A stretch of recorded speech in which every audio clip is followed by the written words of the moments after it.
Assalamualaikum warahmatullahi wabarakatuh. Salam sejahtera bagi kita semua. Salam Pramuka.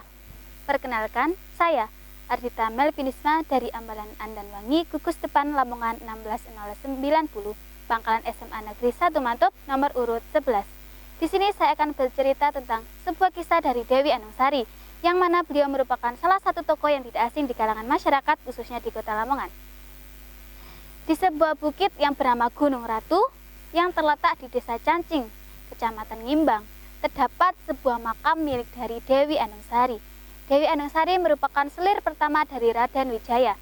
Raden Wijaya sendiri merupakan raja pertama dari Kerajaan Majapahit.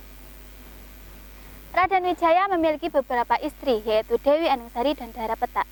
Dara Petak merupakan seorang putri dari Melayu yang dibawa ke Majapahit oleh Kebo Anabang. Raden Wijaya terpaksa menikahi Dara Petak dengan tujuan agar Melayu dapat tunduk kepada Majapahit. Setelah lama menikah, Dara Petak pun melahirkan seorang anak laki-laki yang diberi nama Jaya Negara. Dara Petak pun merasa sangat gembira karena ia berambisi. Dengan melahirkan seorang anak laki-laki, maka anak laki-laki tersebut akan mendapatkan ahli waris dari Kerajaan Majapahit.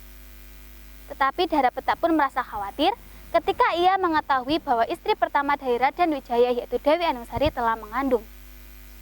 Karena merasa khawatir, ia pun memerintahkan para prajurit-prajurit dari Kerajaan Majapahit untuk menyingkirkan Dewi Anungsari. Tak lama kemudian, para prajurit-prajurit itu pun menyingkirkan Dewi Anungsari. Dewi Anungsari dibawa ke hutan. Hutannya terletak jauh dari pusat pemerintahan Kota Majapahit. Dewi Anungsari pun tinggal bersama dengan kedua hewan peliharaannya, yaitu sang kucing dan sang musang.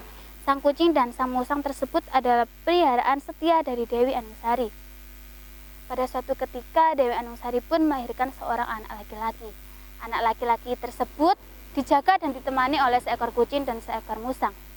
Pada suatu hari, ketika Dewi Anungsari ingin mengambil air yang harus turun ke bukit, ia harus meninggalkan seorang putranya sendirian yang hanya ditemani oleh seekor kucing dan seekor musang. Ketika Dewi Anungsari meninggalkan putranya sendirian, sang ular besar pun hendak menyerang putranya. Dengan bantuan sang kucing dan sang musang, ular tersebut dapat dikalahkan oleh sang kucing dan sang musang. Tidak lama kemudian, Dewi Anungsari pun kembali ke rumah. Ia melihat seekor kucing dan seekor musang yang sedang berlumuran darah. Ia mengira bahwa sang kucing dan sang musang yang telah menyerang sang putranya. Dengan perasaan marah, ia pun langsung menusuk sang kucing dan sang musang menggunakan cundriknya, sehingga sang kucing dan sang musang pun mati. Tak lama kemudian, Dewi Anungsari pun melihat putranya sedang baik-baik saja, yang di sampingnya terdapat ular besar yang sedang mati. Dewi Anungsari pun sadar bahwa yang telah menyelamatkan putranya dari ular besar tersebut adalah sang kucing dan sang musang.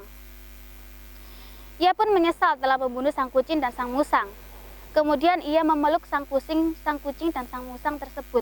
Tanpa ia sadari, cundiknya masih menancap di tubuh sang kucing dan sang musang, sehingga cundiknya pun ikut serta menancap di perut Dewi Anungsari. Dewi Anungsari pun meninggalkan seorang putranya sendirian. Tak lama kemudian, putranya pun ditemukan oleh seorang kepala desa yang bernama Ki Gede Sidowaya. Kemudian Ki Gede Sidowaya pun menyerahkan putra dari Dewi Anungsari kepada saudari perempuannya yang bernama Warawuri. Kemudian Warawuri pun merawat putra dari Dewi Anungsari hingga dewasa. Ketika dewasa, sang putra dari Dewi Anungsari pun ingin mengabdi kepada Majapahit. Setelah lama mengabdi, akhirnya putra dari Dewi Anungsari pun diberi kepercayaan oleh Raden Wijaya, yaitu kepercayaan Mahapati. Kemudian diberi nama sebagai Jokomodo atau Gajah Mada. Jadi kesimpulannya, Jokomodo atau Gajah Mada adalah seorang putra dari Dewi Anungsari. Cukup sekian yang dapat saya ceritakan. Assalamualaikum warahmatullahi wabarakatuh. Salam Pramuka.